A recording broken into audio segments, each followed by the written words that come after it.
Welcome to the Parenting Roundabout podcast for the week of January 16th, 2023. I'm Terry Morrow, and I'm here with Catherine Haleko. Hello. And Nicole Eridix. Hello. Every week we chat about what parents are talking, complaining, and obsessing about right now. This week we're complaining about Facebook ads and obsessing about innovative surveillance by parents. We also take a couple of breaks for an entertainment discussion and a recommendation roundup. Today we are talking about life advice from 90-year-olds. So Catherine, tell us about how you found this. One of the various Substacks that I subscribe to is from Liz Gumbiner, who is an OG blogger called Mom 101, and also the founder of CoolMomPics.com. Oh, yeah. She just mentioned this in her newsletter. This Twitter user named Sahil Bloom, I think is how you say his name, posted a tweet that said that, he just turned 32 or some young age, and yes, he collected advice from 90-year-olds about how to live your life, and he posted 40 pieces of advice on Twitter that he had gleaned from these Nonagenarians. So we are not going to go through all 40 of them for sure. But I thought we could talk about a few of them, ones that, maybe rang true or did not ring true at all, or that we thought were worth following, not following, ignoring, laughing at, whatever. So, there's only a few that are strictly parenting related. And one is, allow your kids to fail. You will hate it, but it's so important. And I would have to say that is true. Doesn't mean I have actually followed it and done it. But I would say it's true. You need to create small, safe opportunities for your kids to fail. Just there you go. Set things up for them to fail at. Rather than the big cold world. Yes. Yes. That I can handle. Though I probably would still feel bad. Yeah. It's important to know how to fail, but at the same time, it's kind of heartbreaking to teach. It is a tough one. Yes. So my mom just told me I would always be successful. Are you saying she was not correct? You'll never fail, and if you do, it's because somebody else was wrong. I'll go talk to them. It'll be fine. There do seem to be a lot on here about, arguing with people and why it's not worth it. Never raise your voice except at a ball game, or if you're going to lose a fight, make sure the other person thinks twice before fighting you again. I'm not sure if that whoa, that one's a little intense. That seems a little dark. I think we've seen Netflix shows that had that basic thing. So I don't know. So what do you think of these? Do you find any good ones? Oh, it doesn't have to be perfect for it to be wonderful. That's lovely. That's nice. I've certainly found that to be true. Mm-hmm.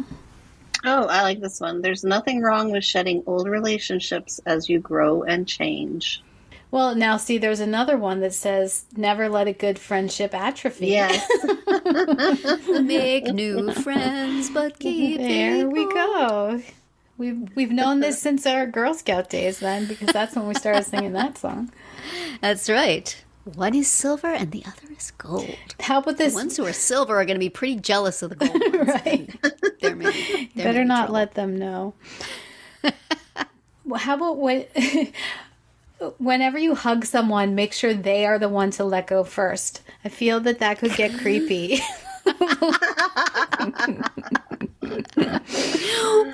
Why are they standing in the corner hugging each other for 2 hours? No one will give it up. Neither one wants to be the first. But also, I don't know, a quick hug is one thing, but prolonged, I'm not letting you go, starts to become uncomfortable. Yes. Yeah. Need some codicils to that one to just like some extra steps to explain exactly what you're talking about. Stop trying to change people who don't want to be changed. That's good advice. And yet, it's good advice. Ooh, is it hard? They need to change, darn it. Come on.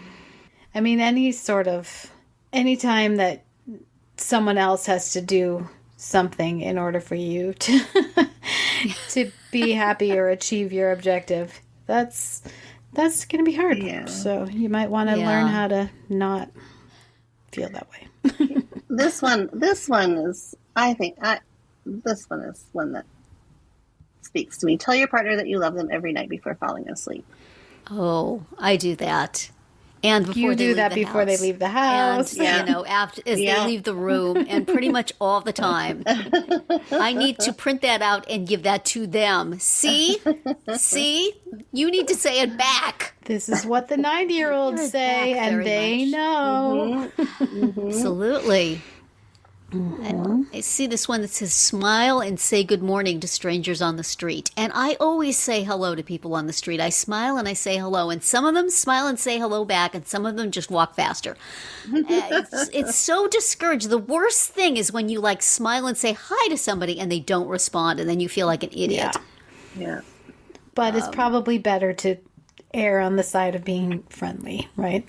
I would think so. I suppose depending on where you live, there might be some places where it would be more expected, and some places where people will report you to the police. Yeah. Well, when I moved here from New York City to small town Wisconsin, boy, was I in for a surprise. That's what I was thinking. If you made the move the other way, you may have some very tense encounters in the streets in New York City.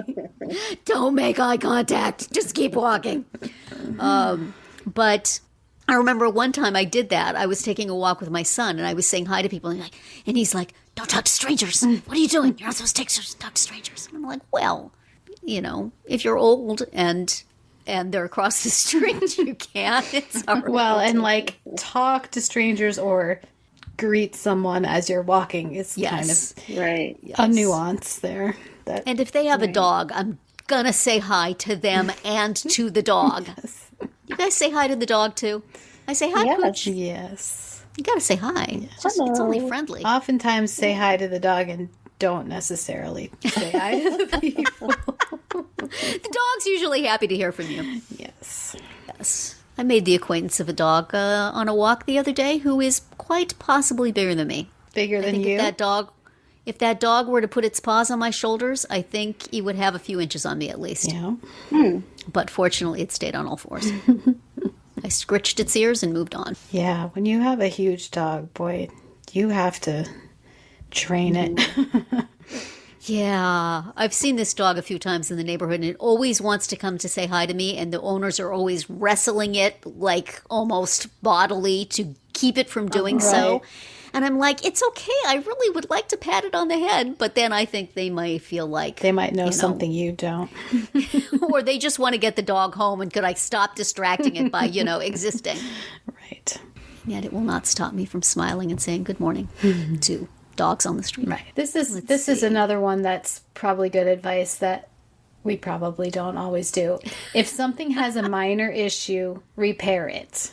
Minor issues become major issues over time. Applies equally to love, friendships, health, and home. And I would say kids also. Yes. But again, I definitely have the tendency to be like, if I ignore this, it may go away. Yes. Also, not everything so easy to fix. Yeah, absolutely. Would that we could just...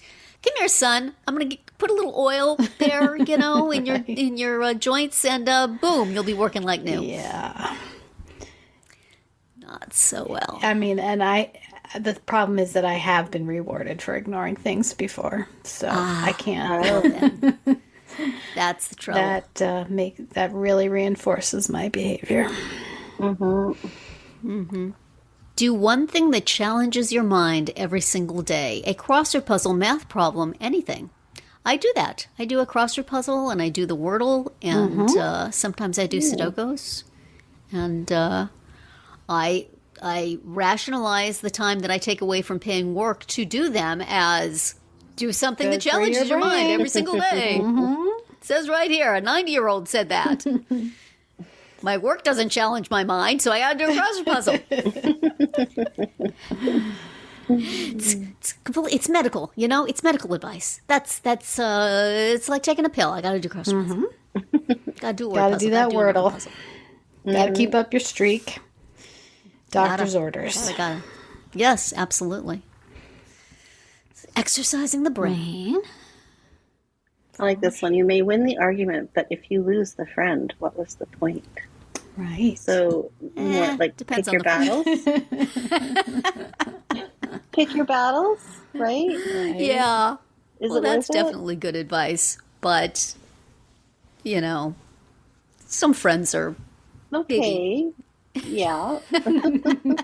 This is true. How good is the friendship? This is true. But then, what is the alternative? So, can you not have the argument at all? Can you just stay away from whatever caused that argument and have a flourishing friendship in other areas? Right. That's pretty much the way you have to do it. I mean, I try to do this in close personal relationships because I have been told before that my corrections are not appreciated.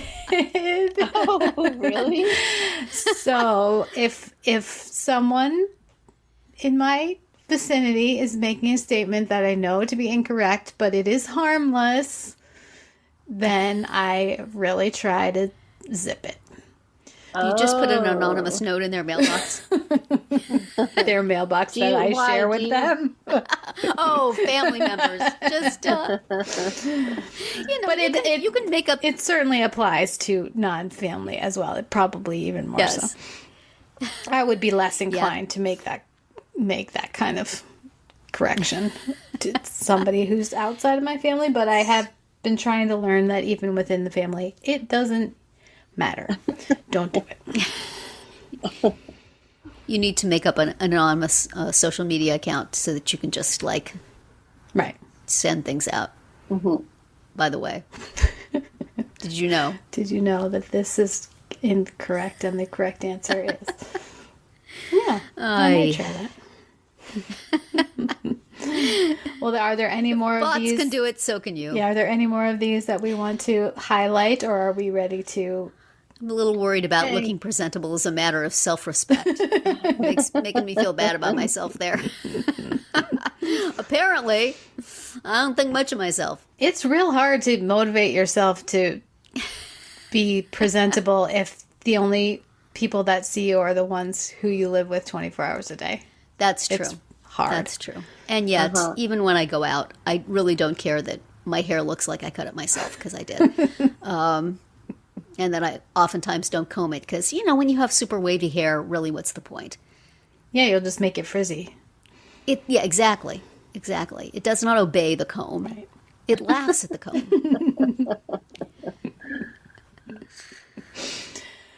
Well, tune in to our podcast 30 years from now when we share our advice from a life well lived. But that's it for today's round 1. Tune in tomorrow for our entertainment themed round 2, and later in the week to find out what we're complaining about, obsessing about, and recommending right now. We're always interested in what you have to say, so drop us a comment on our website, our Facebook page, or Twitter, where you'll find us at Roundabout Chat.